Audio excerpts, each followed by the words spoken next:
Hello and welcome to the third episode of the Cheap Dragon Show.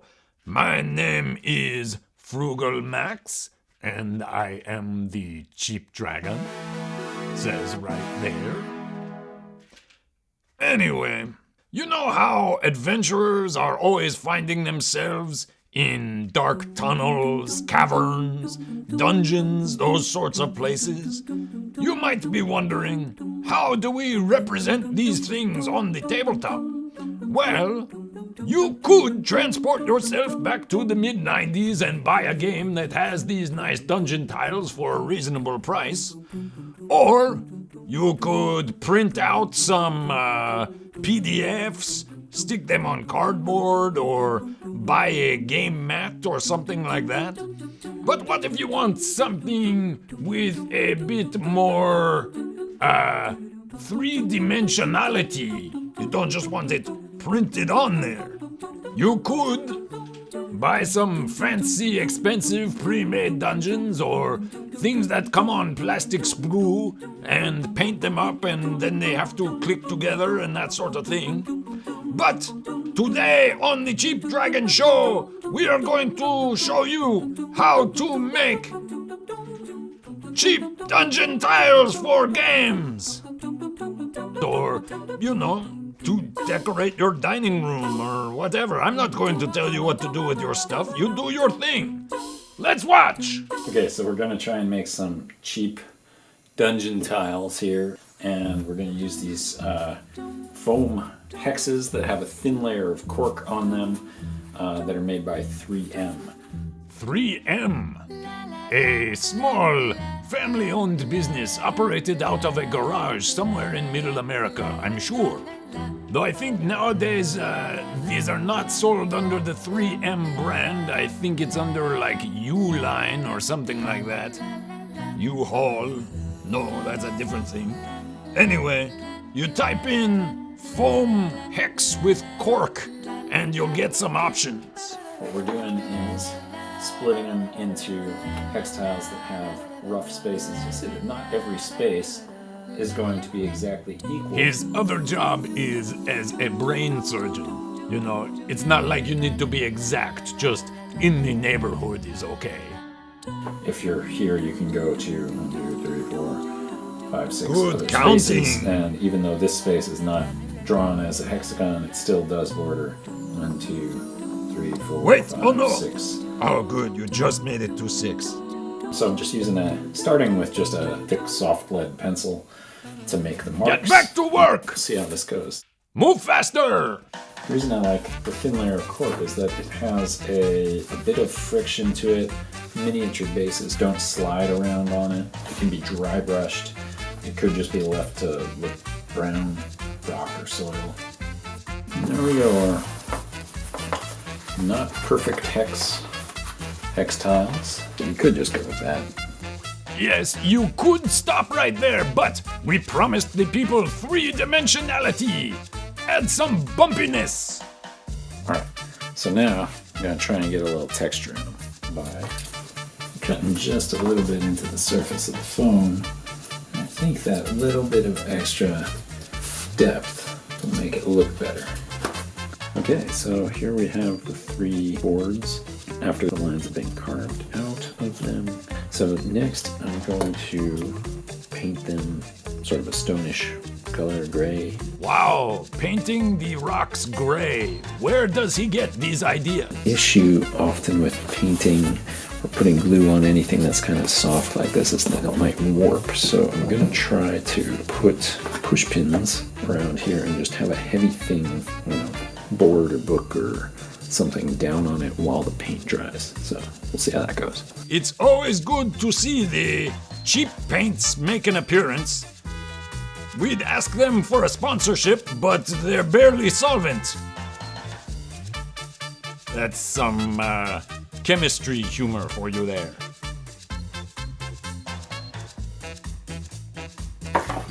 So now here's the plan for trying to keep these things from warping while they dry. Experimental anti-warping technology, engage!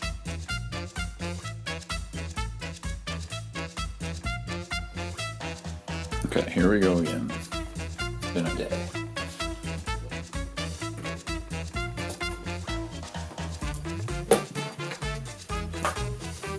And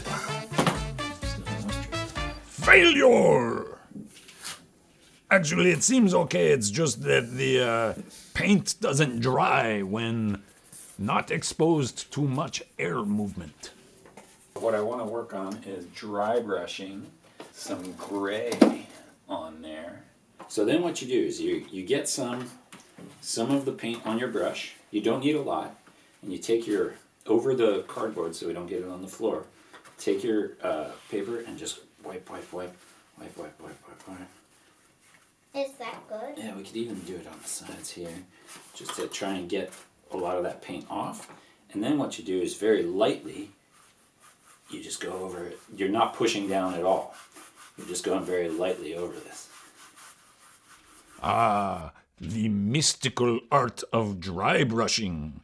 Second only to the mystical art of child labor. All right. Okay, let's let these sit for a few minutes and then we'll move to the next thing. Okay? Okay. Let's wash these. Okay, now what I want to do is cut these chunks of foam into segments that could be walls. So these are just offcuts from old Look, pieces of more cement. garbage. Actually, We here at the Cheap Dragon Show recommend accumulating mountains and mountains of garbage, just in I case. think that works. Next thing is to paint them and seal them because styrofoam loses all these little segments and it's annoying, and if it's so lightweight that it can get knocked all over the table really easily. So what I'm going to do is take some Mod Podge mixed with black paint, and then to sort of help solidify it, plaster of Paris. Just kind of add that very small amount, but it kind of makes it harder.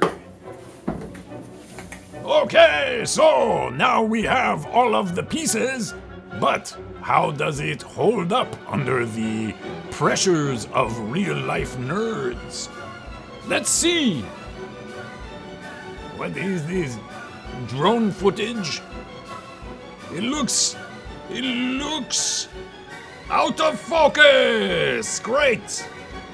No, it's not like after somehow rigging the camera way above the table, you should bother with putting on the autofocus. I'm sure manual focus will be just fine. Failure! Let's just look at some still shots. Yep. Those aren't moving.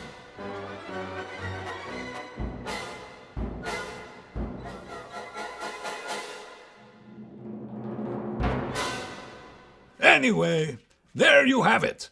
About $15 of materials, some child labor, and boom! Dungeon tiles! Now, go make some! Until next time, if there is a next time, I'm Frugalmax. Bye!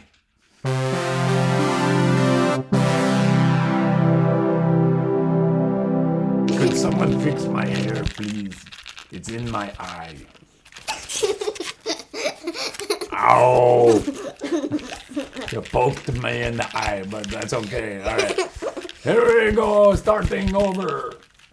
What you got to say, little dragon? Dragon cheap. Dragon cheap. Yep.